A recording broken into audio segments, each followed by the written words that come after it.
Alright, quiz time! Your team just lost a full buy round and you only have 2,800 credits to spend, leaving you no choice but to buy a weaker weapon. In this scenario, what would be your default weapon of choice? This was the same question that I asked Reddit a couple days ago, and the results would probably come at no surprise to most. Of course, the Sheriff came out on top with an overwhelming majority of the votes. And why wouldn't it be the most popular eco-weapon?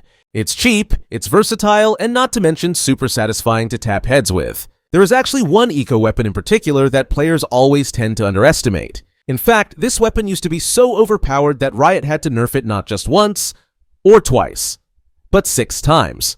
It's over, Anakin! I have the high ground! You underestimate my power! If you played Valorant back in 2023, you would have probably heard of the infamous Stinger meta, which was what caused Riot to nerf it in the first place. They're going right into them instead! 3 players here in main! The rifles, they do start to ring out, but the Stingers are here close! Baby Bay around the corner, there goes another flash! B-Dog has to hold it down, but the fault line is right in his face, and the flash too! The Stinger goes crazy! Baby Bay with a 4K, and FaZe pull it off! Despite all its nerfs, I believe that the Stinger is still overpowered, for 2 reasons in particular. Firstly, the Stinger has one of the most consistent spray patterns in the game. A lot of players tend to fear using the Stinger because of how fast its recoil goes up. But if you notice from these side-by-side clips, the Stinger actually has a relatively consistent spray pattern. People always talk about the Stinger as a close-quarters weapon, but you would be surprised by how accurate it is even at medium to long range. Once you get used to the recoil, this thing is almost like a laser beam. The other reason why the Stinger is so overpowered is due to its running accuracy. At close range, the Stinger is essentially a mini Neon Ultimate. I mean, how are you even supposed to hit someone who's moving like this?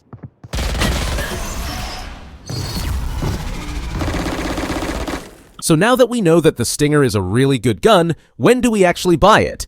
Well, for starters, if your team lost pistol but still managed to plant the spike, that should give you enough to force buy a Stinger and half shields. This could make for an extremely strong buy on round 2, but requires some coordination with your teammates. The other option is to buy the Stinger on eco rounds, while making sure you still have enough money for next round. While you do lose the versatility and range of a Sheriff, if you're more of a spray and pray kind of player, then you will find yourself getting a lot more value out of this weapon. Of course, this is all very map dependent. A Marshal would probably get more value on a map with longer sight lines, while a shotgun is even more devastating at close range. But overall, the Stinger is still an extremely underrated weapon, especially for its price. The only real downside of using the Stinger is its low magazine size, which makes it harder to take on multiple enemies at once.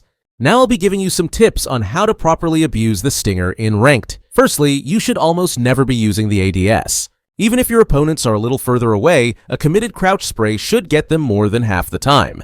Secondly, because of its small magazine, try as much as possible to isolate your fights, or you'll most likely run out of bullets. A lot of players make the mistake of using it like a Spectre, when in reality they are 2 completely different weapons due to the magazine size.